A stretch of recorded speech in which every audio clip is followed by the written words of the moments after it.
Hi, my name is Dr. Patricia Price. I'm a licensed psychologist in Rochester, Minnesota, and I'm back today to do a new episode in my series on eating disorders and their treatments.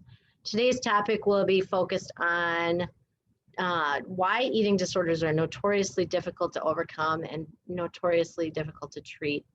I'm going to give you some background on what happens to an individual's body and brain when they're underweight, and as well as give you some outcome studies. I'm going to start today by just giving sharing my disclosure, and I'm not that great at doing this techie stuff, but I'm going to do my best. So basically, I'm doing these videos as an educational tool to hopefully help support the understanding of eating disorders in the general community, especially in Rochester. And I do not mean for them to be a substitute for professional help. I do encourage you to visit either aed.web or the National Eating Disorders.org website if you believe you need additional information. Or please reach out to me via email at patty@drpatriciaprice.com. All right, so I want to first tell you that eating disorders have a pretty difficult prognosis to understand because they vary widely and broadly. But the general thinking in the overall eating disorder population, and I'm focusing more on anorexia probably than the other eating disorders, is that about 30% of patients recover fully within the first 9 years after symptoms appear. 30% don't recover at all, and 30% kind of go on to have a mix of they're better than they were pre-treatment, but they're still not fully recovered. After 22 years, that rate, they believe that approximately 60% reach recovery in 22 years after initial symptoms begin. Obviously, you can imagine that that's not a great prognosis. The things that affect prognosis are twofold. Really, the earlier in the illness that it can be treated and taken care of, the better the outcome. And then the earlier the age of onset, generally because parents are around and there are a lot more support people in a younger person's life, the better the outcome. So I mean that the range of outcomes could be 1 year, even maybe a little bit less, all the way up to never recovering. Really, if you looked at my last video in the series and I showed the overlapping circles, the sooner you can catch it before it goes down that chain and the circles are fully overlapped, the better the treatment prognosis. But it's still grim. It's still a difficult disease. And I often get asked why is it that eating disorders, and particularly anorexia, are so difficult for the outside public to understand, but also what's happening that makes them so treatment resistant.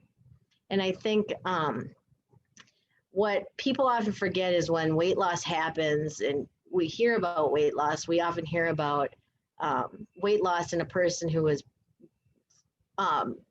earlier overweight.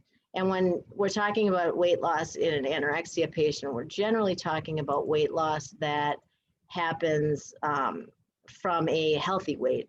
So a person is losing weight and they were not overweight to begin with. So we think about when you lose weight, you lose fat, and that is not the case when a patient who's at a good healthy weight begins to lose significant amounts of weight.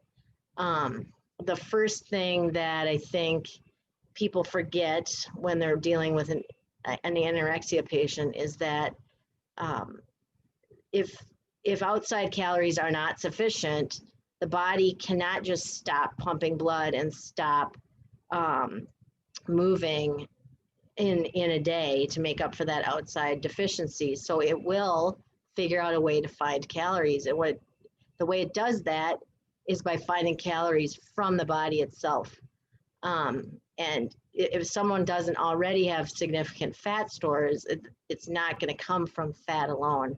So in other words, the body will start cannibalizing itself. It will start eating vital tissues in order to keep even more vital tissues going. So that's one thing that I think a lot of people don't understand, is that organs actually shrink with weight loss, and the most significant and dangerous organ that shrinks initially is the brain. And so with significant weight loss, both the white and the gray matter of the brain shrink and change in size and structure. And of course, as you can imagine, that affects everything else going forward. And that is one of the things that makes it so tricky when a patient comes in and does not have support people with them. The brain is compromised enough at times where, a person may look like they're doing well and they're actually functioning in life, yet they cannot get over their eating disorder because they're so compromised. And unfortunately, when you think of like working with an addict, once that addict stops using, it doesn't take long periods of time before you get a clear-minded individual, unless there's been significant brain damage. With eating disorders, that's not true. When you begin feeding a person that is underweight, if they're significantly underweight and their organs and brain tissue is actually shrunken, that's not going to turn around overnight. That's not going to turn around in a week, in a month. It often takes months and months to regain that. Even after a person is up to his or her goal weight, those organs are still shrunk, and it takes a long time to get back to working condition. And if you think about that, it makes a little bit of sense why it's so difficult to recover. So what happens is, thinking generally as a person starts losing weight and brain tissue, thinking becomes extremely rigid. There's a lot of concentration difficulties. Sometimes a person can concentrate really well on a specific task, for example, running a race, taking an ACT test. They do very well in that moment, but at the loss of everything else around them. And that's tricky because a lot of parents think, oh, my kid's doing well in school, it's going to be okay. Their brain's not that compromised, and it can be. Another thing that happens that studies have shown is that when people are restricted from food, they start obsessing about food. They start taking pictures of their food. They start thinking about food well before their meal times. They may eventually think about food from the minute they wake up until the minute they go to bed at night. Even though they're restricting and not eating, there might be dreams about food and eating. And of course, if they're spending all their time thinking about food and cooking and recipes and how they're going to burn calories, there's obviously way less time or zero time for anything else. So there's a lot of loss of interest in hobbies, and a lot of loss of interest in doing much at all. In terms of feelings and mood, how you would describe a typical anorexia patient is maybe a little bit aloof, easily irritated. Again, that rigidity comes into play with relationships too. Maybe a child has a plan for the evening and the parents change it. And normally that kid would have been able to go with the flow, and now they're not able to and absolutely freak out. In terms of behavior, People who are significantly underweight tend to kind of change personalities in a way. Somebody who might have been spontaneous and really fun and giggly and jokey might become extremely obsessive, kind of collapse into themselves, have a lot of difficulty with anything that's not pre-planned and ritualized, and things like related to food and thinking about food so much can occur too. Like behaviorally, they might hoard their food, they might pick at their food and take forever to eat. And a lot of times you'll just see a massive change in outside personality. Excuse me. In terms of social effects, you know, a kid pre-anorexia may be the life of the party, focused on other people, concerned with family members.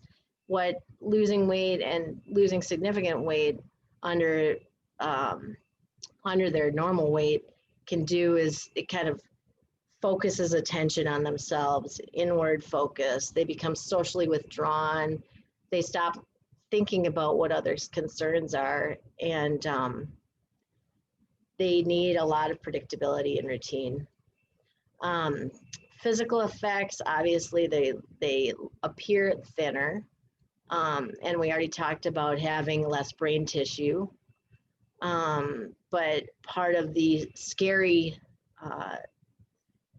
and deadly situation, 5%, there's a 5% mortality rate in anorexia nervosa, and a lot of that is caused or related to the heart shrinking and the heart beating irregularly as it shrinks. People become weaker when they tend to have an excessive desire to exercise on top of that, which compounds the problem of a shrinking heart, obviously. Bones begin to get depleted as well, especially as fertility, estrogen and hormones and things related to fertility start to decrease. The bones not only don't have a significant amount of nutrition, but they actually have other aspects of the body that are putting them at risk and causing an increase in fracture risk. The intestines, I'm just going through a lineup of different parts of the body that are affected by lower weight. The gut and the intestinal tract really also shrink up, and they're just like any other muscle in the body. If they're not used, they atrophy. This leads to complications when food is presented. On the occasion, let's say a kid only eats once a day. Well, that time that they eat per day, the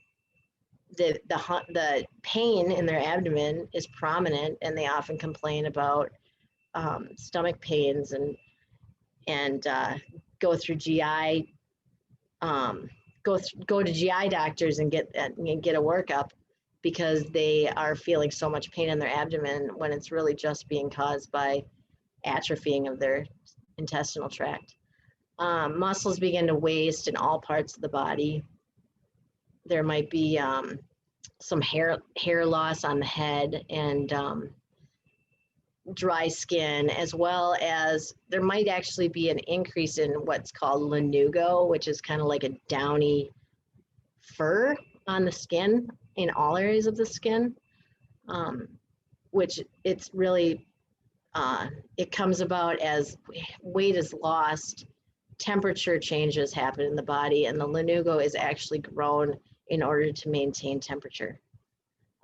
People complain about being cold all the time. You often see them wrapped in blankets when everyone else is in shorts. Sleep is interrupted. When you're underweight, you tend to have poor sleep patterns and less refreshing sleep.